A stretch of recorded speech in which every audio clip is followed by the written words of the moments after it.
जितनी हसीन हो उतनी ही सही, तुम किसी को भी पिघला सकते हो।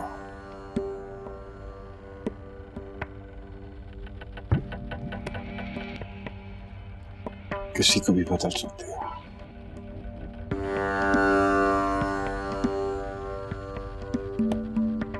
आपका हुक्म था मुर्शिद साहब। हुक्म नहीं, दोस्ती।